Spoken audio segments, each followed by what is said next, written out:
नमस्कार। शुक्रवार 19 अप्रैल को देश के 21 राज्यों और केंद्र शासित प्रदेशों की 102 लोकसभा सीटों पर वोटिंग हो चुकी है और इसी के साथ लोकसभा चुनाव का पहला चरण भी खत्म हो गया है। अब दूसरे चरण का मतदान होना है जो कि 26 अप्रैल को होगा।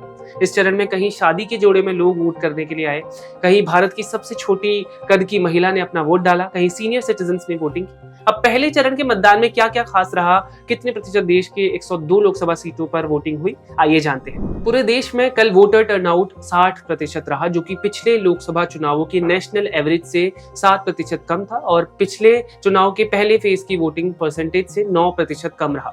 सबसे ज्यादा वोटर टर्नआउट त्रिपुरा में रहा जो कि 80% था। उसके बाद बंगाल राज्य में भी 77% वोटिंग देखने को मिली, लेकिन यहाँ वोटिंग के दौरान हिंसा भी देखने को मिली। इसके अलावा दूसरे राज्य मणिपुर में भी हिंसा की घटनाएं सामने आई। बंगाल में जहां मतदान केंद्र में दो गुटों के बीच झड़प देखी गई, वहीं मणिपुर के पूर्वी इंफाल जिले में ईवीएम जलाने की घटना भी सामने आई।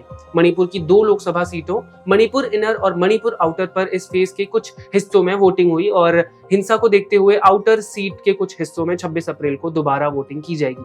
21 राज्यों और केंद्र शासित प्रदेशों में हुई वोटिंग में नागालैंड की भी एकमात्र लोकसभा सीट के लिए मतदान हुआ और यहाँ 6 जिलों में लगभग 0% वोटिंग देखने को मिली।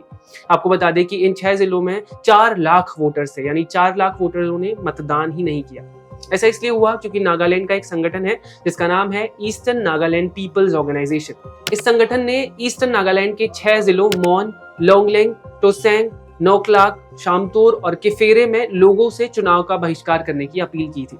दरअसल ईएनपीओ साल 2010 से एक अलग फ्रंटियर नागालैंड टेरिटरी यानी एफएनटी की डिमांड कर रहा है, क्योंकि इस संगठन का आरोप है कि सरकारें राज्य के पूर्वी हिस्से पर कम ध्यान देती हैं और यहाँ के लोग योजनाओं से दूर रहते हैं। बता दें कि साल 1963 में जब से नागालैंड को पूर्व राज्य का दर्जा मिला है, तब से ये आज पहली बार है कि राज्य में चुनाव का बहिष्कार करने की मांग उठी हो। 21 राज्यों और केंद्र शासित प्रदेशों में सबसे कम वोटिंग परसेंटेज बिहार में 48% देखने को मिला, वहीं उत्तराखंड में भी 53% ही वोटिंग हो पाई। तो ये था कल हुई वोटिंग का रिकैप। देश और दुनिया की तमाम खबरों के लिए बने रहे क्लिक इंडिया के साथ। धन्यवाद।